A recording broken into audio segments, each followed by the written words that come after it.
सम्यक न्यूज. जय भीम.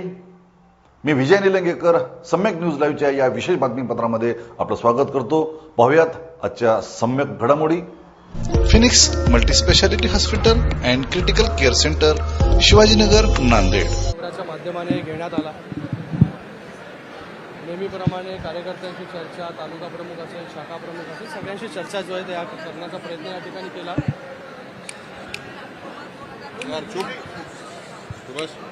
या ठिकाणी संपर्क मंत्री प्रकाश आंबेडकरजी हे देखील या ठिकाणी उपस्थित आहेत. त्याचबरोबर काय रे विषय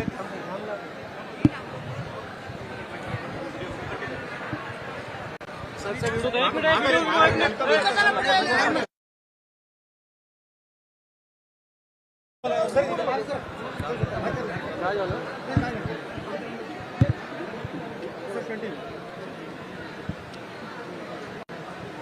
शिवसंवाद दौऱ्याच्या माध्यमाने नांदेडमध्ये 3 विधानसभा, मुखेड, त्याचबरोबर नायगाव आणि देगलूर याचा आढावा घेण्यात आला. शिवसेनेचे मंत्री, संपर्क मंत्री प्रकाशजी आंबेडकर साहेब हे देखील या बैठकीला उपस्थित होते. त्यांच्यावरती या जिल्ह्याची संपर्क मंत्री म्हणून जबाबदारी दिलेली आहे.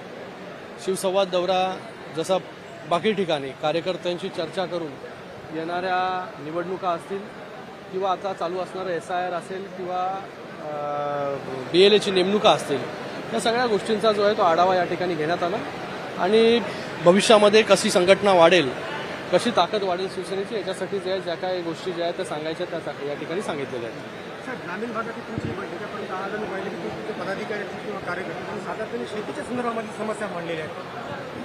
डिझेल टंचाई असेल किंवा मग बघा, मला वाटतं या सगळ्या प्रश्नांची उत्तरं जे आहेत मला वाटतं शासन स्तरावरती निर्णय घेण्याचं काम जे आहे ते सरकार त्या ठिकाणी करतं आहे. काल देखील कांद्याचे प्रश्न घेऊन जे आहे हे केंद्रीय मंत्रिमंडळाबरोबर माननीय मुख्यमंत्री महोदय असतील, उपमुख्यमंत्री महोदय असतील, त्यांनी त्या ठिकाणी बैठक घेतलेली आहे. त्याच्यामधून लवकरात लवकर तोडगा जो आहे हा शेतकऱ्यांना तो पाहिजे तो होईल. त्याचबरोबर जलजीवन मिशनची पण काल बैठक झाली. तर असे अनेक बैठका ज्या आहेत या ठिकाणी सुरू आहे. पेट्रोल, डिझेल जे आहे सगळीकडे जे आहे ही कमतरता आहे. त्याला कारण तुम्हाला माहिती आहे की युद्ध आहे आणि त्याच्यामुळे सगळ्यांनी इथे पेट्रोल, डिझेल असेल किंवा या सगळ्या गोष्टी असेल त्या सगळ्या आत्तापर्यंत अशी परिस्थिती आहे की इथे मोठ्या प्रमाणामध्ये फटका जो आहे हा जास्त लोकांना जो आहे तो बसलेला नाही आहे. बाकी देशांमध्ये जर आपण पाहिलं की मोठ्या प्रमाणामध्ये पेट्रोल, डिझेलचे रेट जे आहे ते वाढलेले आहेत आणि तिकडे पेट्रोल, डिझेल देखील अवेलेबल होत नाही आहे. पण भारत देशामध्ये, महाराष्ट्रामध्ये जे आहे तशी परिस्थिती नाही आहे. चांगली परिस्थिती आज पण आहे.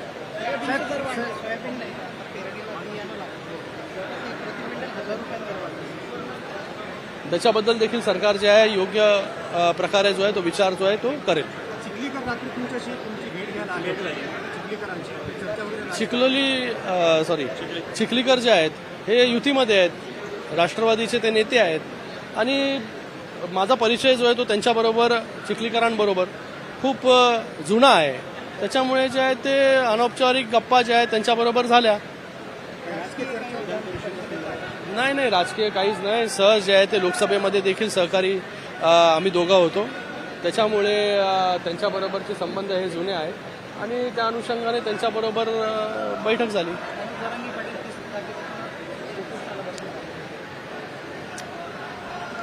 बघा, मला वाटतं आता त्यांच्या ज्या मागण्या होत्या त्या सगळ्या मागण्या ज्या आहेत ते शिंदेसाहेब जेव्हा मुख्यमंत्री होते आणि त्यानंतर देवेंद्र फडणवीस साहेब जेव्हा मुख्यमंत्री होते तेव्हा देखील त्यांच्या मागण्या ज्या आहेत ते पूर्ण करण्याचं काम जे आहे सरकारच्या माध्यमाने झालेलं आहे. अजून त्यांचं काय म्हणणं आहे त्याच्यासाठी देखील सरकार जे आहे पूर्णपणे सकारात्मक या ठिकाणी आहे. पाहत रहा सम्यक न्यूज लाईव्ह. बातमी पाहण्यासाठी YouTubeवर सबस्क्राईब करा.